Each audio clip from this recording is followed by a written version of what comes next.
Mengungkap legenda, bajak laut, fakta atau fiksi.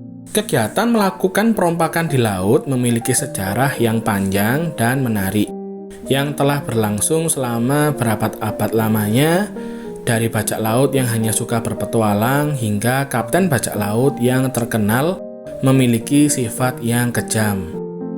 Dan tentunya para pelaut yang berseberangan dengan hukum ini meninggalkan kisah sejarah tersendiri. Mari kita mulai pembahasan melintasi waktu untuk menjelajahi kisah para bajak laut yang menarik ini. Akar kuno perompakan bajak laut. Perompakan di lautan dalam satu atau lain bentuk dapat ditelusuri kembali hingga ke era zaman kuno. Pada awal abad ke-13 sebelum Masehi, Laut Mediterania terganggu dengan ulah para perompak yang dikenal sebagai masyarakat laut atau sea people. Para bajak laut di era kuno ini menargetkan kapal dagang, kota pesisir, dan bahkan kapal militer yang tentunya mengganggu perdagangan dan menyebabkan ketakutan yang meluas. Masyarakat Minoa, Fenisia, dan Yunani semuanya berhadapan dengan para bajak laut yang menjarah kapal dagang mereka. Para perompak di era awal ini seringkali mencari harta kekayaan, budak, dan komoditas berharga seperti logam dan juga rempah-rempah. Perompakan oleh Viking. Selama zaman Viking dari akhir abad ke-8 hingga 11 Masehi, pelaut Skandinavia yang dikenal sebagai Viking meneror wilayah pesisir Eropa. Viking adalah pelaut yang ahli dan serdadu terampil yang menyerbu biara, pemukiman pesisir, dan bahkan terlibat dalam pertempuran dengan kerajaan lawan. Kapal panjang yang digunakan oleh Viking memungkinkan mereka untuk menavigasi sungai dan laut lepas, serta memudahkan serangan yang cepat dan pelarian yang sekejap pula. Barbary Corsair. Dari abad ke-16 hingga abad ke-19 Masehi, pantai Barbary di Afrika Utara menjadi saksi kebangkitan dari Barbary Corsair, yang merupakan bajak laut yang beroperasi dengan restu dan dukungan dari penguasa setempat. Para bajak laut ini berasal dari area seperti Aljazair, Tunisia, serta Tripoli, dan mereka menargetkan kapal dagang Eropa di lautan Mediterania serta Samudra Atlantik. Para bajak laut ini menangkap kapal serta memperbudak awak kapal tersebut, kemudian juga menuntut uang tebusan yang besar untuk pembebasan mereka. Zaman keemasan bajak laut. Zaman keemasan bajak laut bisa dibilang merupakan periode paling terkenal dalam sejarah bajak laut sejauh ini. Era tersebut terjadi di antara akhir abad ke-17 hingga awal abad ke-18 di Laut Karibia dan di sepanjang pantai Atlantik Amerika Utara. Era ini mencatatkan akan kebangkitan beberapa sosok bajak laut yang terkenal, seperti Blackbeard, Captain Kidd, Anne Bonny, Bartholomew Roberts, dan juga Jane Lafitte. Kita akan membahas secara lebih detail mengenai 6 bajak laut yang terkenal pada video selanjutnya ya. Para perompak di lautan ini selama beroperasi seringkali memulainya dari sebuah pangkalan yang dikenal sebagai surganya para bajak laut, seperti Port Royal di Jamaika dan Tortuga di Haiti saat ini. Para bajak laut ini pada umumnya menargetkan kapal dagang, kargo berharga, dan sebagai konsekuensinya tentunya mereka sering terlibat dalam tindakan kekerasan yang luar biasa saat menjalankan aksinya. Namun legenda seputar bajak laut ini terus memikat imajinasi hingga saat ini. Pemerintah dan bajak laut. Tentunya untuk para penikmat One Piece tidak asing dengan hal satu ini ya, yaitu adanya sebuah sistem khusus antara pemerintah dan para bajak laut. Jika di manga One Piece biasa dikenal dengan Shichibukai yang beranggotakan beberapa bajak laut, nah dalam dunia bajak laut di dunia nyata dikenal dengan privateer. Selama periode konflik antara sebuah pemerintah dengan pihak lain yang dianggap sebagai musuh, maka pemerintah meminta privateers untuk menyerang kapal musuh dan mengganggu jalur suplai musuh tersebut. Privateer pada dasarnya adalah perompak yang disetujui oleh negara serta berwenang untuk merebut kapal musuh dan menjarah muatan mereka. Selama masa perang, pemerintah seringkali mengeluarkan lisensi privateering kepada pemilik kapal swasta yang memungkinkan mereka untuk menyerang dan menangkap kapal musuh. Privateers beroperasi secara legal, disahkan oleh negara masing-masing, sedangkan bajak laut adalah para penjahat yang beroperasi di luar jalur hukum.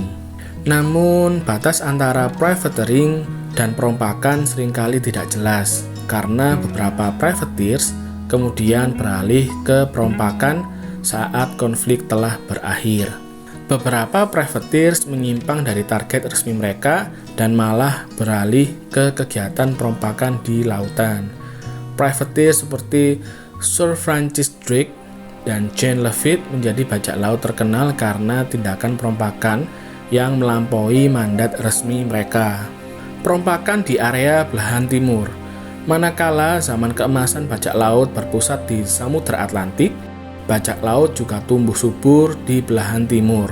Dari abad ke-13 hingga abad ke-19, Laut Tiongkok Selatan, Selat Malaka, dan Laut Sulawesi merupakan titik rawan terjadinya perompakan.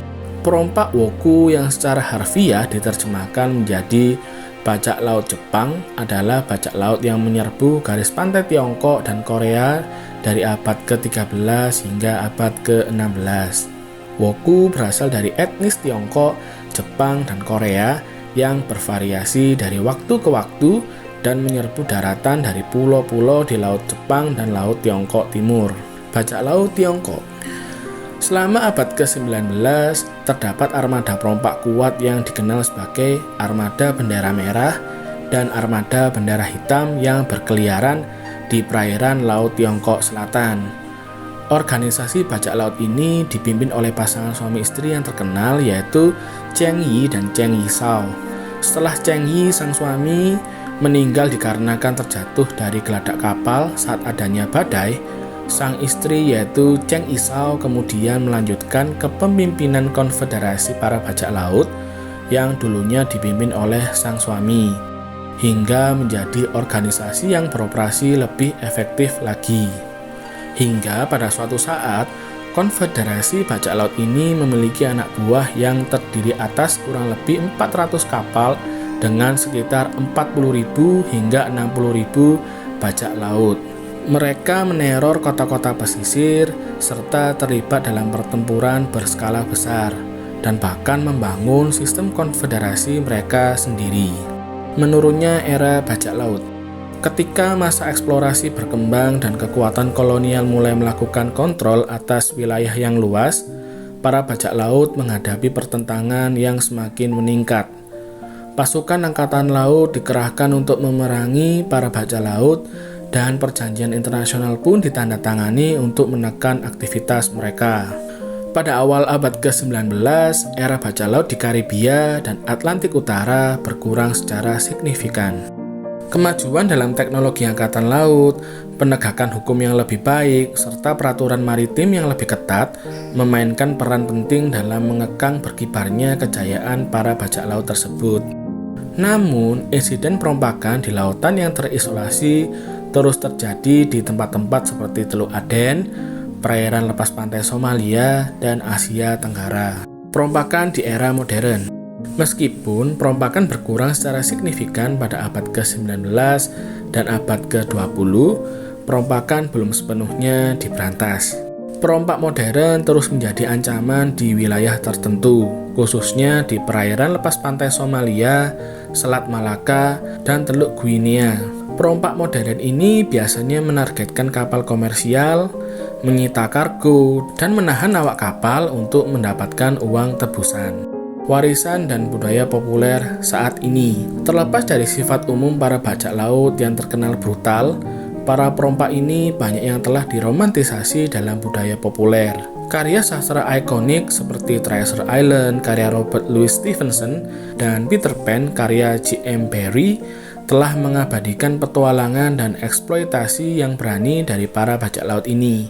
Banyak sekali referensi mengenai bajak laut dalam film-film waralaba Disney seperti Pirates of the Caribbean dan film-film lainnya seperti Captain Blood dan Black Seal dan juga komik Captain Kidd serta serial One Piece yang saat ini telah dibuat dalam versi manga, anime, dan juga live actionnya di Netflix. Dan juga sebagai informasi, One Piece yang memiliki banyak penggemar setia tersebut bahkan tercatat dalam Guinness World Record sebagai seri buku komik dengan salinan terbanyak yang diterbitkan oleh penulis tunggal. Berkat pencapaiannya yang melebihi 500 juta eksemplar yang beredar di seluruh dunia.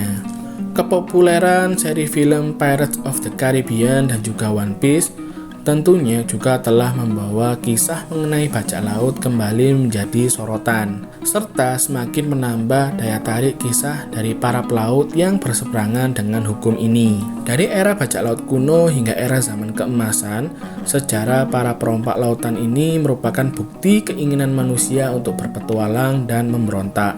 Sementara walaupun era bajak laut telah sangat menurun di zaman modern, warisannya tetap hidup dalam cerita rakyat, sastra, dan budaya populer, serta secara berkelanjutan melestarikan kisah bajak laut di samudera yang luas.